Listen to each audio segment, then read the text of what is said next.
आप सभी को राधे राधे। आइए शुरुआत करते हैं 14 मार्च 2023 के हरियाणा करंट अफेयर। अगर आपने अभी तक स्टार आईक्यू चैनल को सब्सक्राइब नहीं किया है तो करिएगा और अपने दोस्तों को शेयर जरूर करिएगा। आप इस बात को सुनते हैं पर शायद इस बात पे रिएक्ट नहीं करते हैं, तो इस बात को थोड़ा सीरियस लीजिएगा।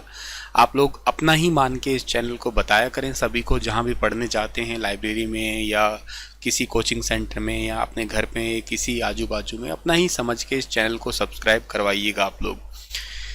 कल आपसे एक सवाल पूछा था, उसका सही जवाब क्या होगा कि हरियाणा में दूसरे एम्स का निर्माण किस जिले में होगा। तो ये निर्माण होने वाला है रेवाड़ी के अंदर, रेवाड़ी के माजरा में होने वाला है। पहला तो झज्जर बाड़सा में है ही, और ऐसा डबल एम्स वाले राज्यों में चौथी श्रेणी हमारी आ गई है, क्योंकि पहला आंध्र प्रदेश, दूसरा तेलंगाना, तीसरा JNK है और चौथा अब हमारा हरियाणा राज्य होगा।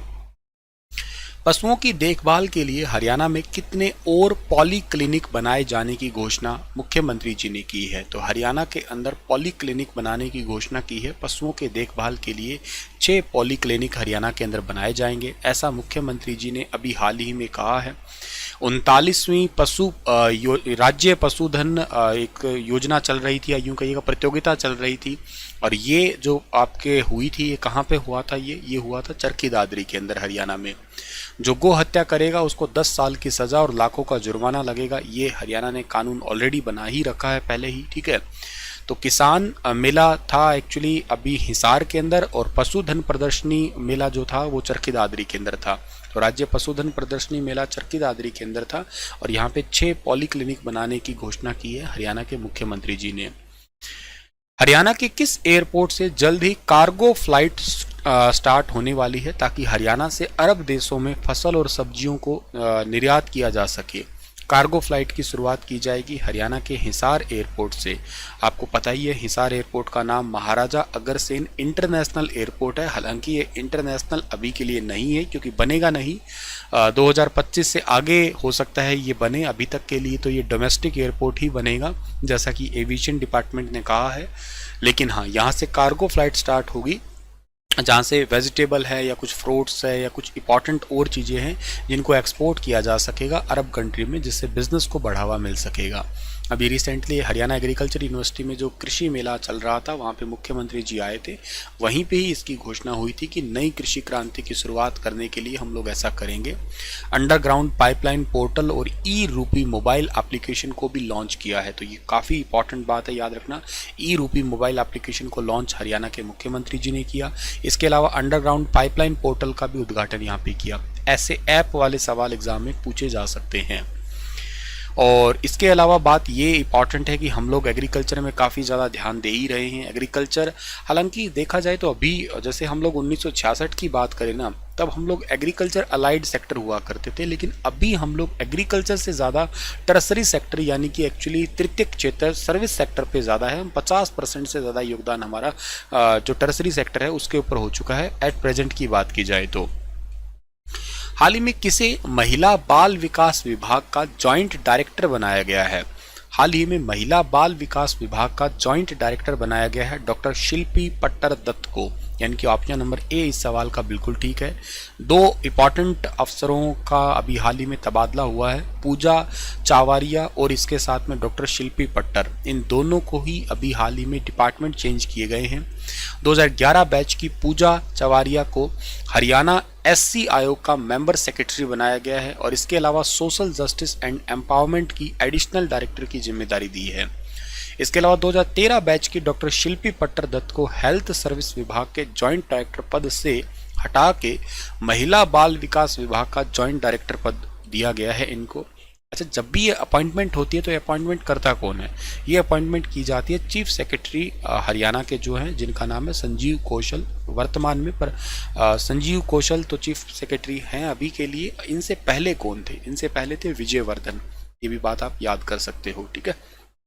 आगे बढ़े अगर हम लोग, तो हरियाणा हैंडबॉल टीम की कप्तान हाल ही में किसे बनाया गया है? हरियाणा हैंडबॉल टीम की कप्तान रितु को बनाया गया है, जो फोटो में दिखाई दे रही है रितु, ठीक है।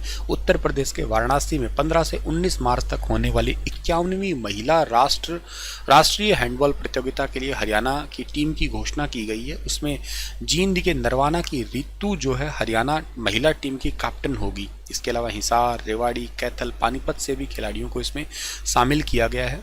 डुमरखा के इरा इंटरनेशनल स्कूल में घोषणा के बाद हरियाणा हैंडबॉल एसोसिएशन के महासचिव जुग महेंद्र सिंह ने ये बताया है कि 15 दिनों में खिलाड़ियों का प्रशिक्षण शिविर लगा हुआ है। वहां पे कप्तान भीम अवॉर्डी और 3 एशियन गेम्स जीतने वाली रितु को कप्तान बनाया गया है।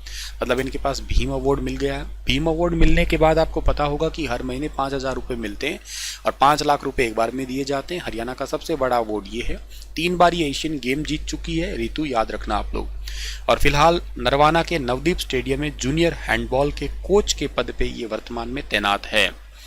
इसके अलावा और भी खिलाड़ी हैं, जैसे रिम्पी है, आशा है, सोनिका है और प्रवेश है, ये सब जींद से ही हैं। गौरव, रितु, प्रिया, सोनिका, तमन्ना ये हिसार से हैं। प्राची और मंजीत ये एसएसबी से, और ममता और सुमन रेलवे से। इसके अलावा रिंकी रोहतक से, अनुराधा रेवाड़ी से और काजल पानीपत और कल्पना कैथल से ये इस टीम में खिलाड़ी के तौर पे शामिल हुए हैं।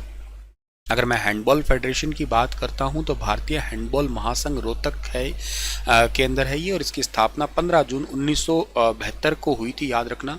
इसमें टोटल 43 मेंबर है और करंट में दिग्विजय चौटाला वर्तमान में हरियाणा में चर्चा में, इनकी शादी चल रही है। वैसे 14 अगस्त 2022 से प्रेजेंट तक जो है ना इस डिपार्टमेंट के ये हेड हैं। अच्छा, याद रखना इसके सबसे पहले कौन बने थे? मिसिज लक्ष्मी छाबा बनी थी, याद रखना। और मिसिज लक्ष्मी जी है 1972 से 76 तक रही थी। उसके बाद में खैर चेंज होते गए, कभी यूपी के बने, कभी पंजाब के, कभी पंजाब के, लगातार बने हैं। खैर इसके अलावा तमिलनाडु, तेलंगाना, लेकिन करंट में हरियाणा के ही दिग्विजय चौटाला, याद रखना। हाल ही में मीडिया एवं संचार नामक किताब का विमोचन किसने किया है? मीडिया एवं संचार नामक बुक का विमोचन किया है राज्यपाल बंडारू दत्तात्रेय जी ने। ऑप्शन नंबर बी इस सवाल का ठीक है। ये किताब लिखी है राजभवन में उच्च शिक्षा परिषद के अध्यक्ष प्रोफेसर BK कुटीरियाला ने। इनकी किताब है, विकासशील समाज के लिए किताब है। इस किताब का नाम ही है मीडिया एवं संचार। इस किताब का विमोचन अभी हाल ही में राज्यपाल जी ने किया है, तो इम्पॉर्टेंट है, याद रखना। और ये हरियाणा के राज्यपाल है, जो 18 नंबर के राज्यपाल है, और ये तेलंगाना के हैं, याद रखना, ठीक है ना, तेलंगाना। इनका जन्म 1947 हैदराबाद में हुआ था। अच्छा जी, हरियाणा, अभी क्वेश्चन कुछ आपके प्रीवियस दिनों के जो इंपॉर्टेंट रहे हैं वो रिवाइज करवा रहा हूँ आपको। हरियाणा सरकार ने किसको बढ़ावा देने के लिए policy for certification and standardisation of AYUSH facilities लागू की है? तो ये आयुष डिपार्टमेंट को बढ़ावा देने के लिए ये पॉलिसी जारी की है। इसके अलावा ये तो क्वेश्चन हो गया ना, किस हरियाणवी राजनेता को कैलिफोर्निया पब्लिक यूनिवर्सिटी ने डॉक्टरेट की मानद उपाधि दी है? ये दी है ज्ञानचंद गुप्ता को। ज्ञानचंद गुप्ता हरियाणा विधानसभा में स्पीकर है, और डेप्यूटी स्पीकर कौन है, कमेंट में बताइएगा। किस जिले, अच्छा एक बात और बताना, किस जिले में डेप्यूटी स्पीकर नहीं है? और ये डेप्यूटी स्पीकर और स्पीकर वाला पोस्ट है कौन से आर्टिकल में आता है, ये बात बताइए मुझे आप लोग। किस जिले से काला अम्ब और मोहाली ग्रीनफील्ड एक्सप्रेसवे को मंजूरी मिली है? तो ये मिली है अंबाला के लिए।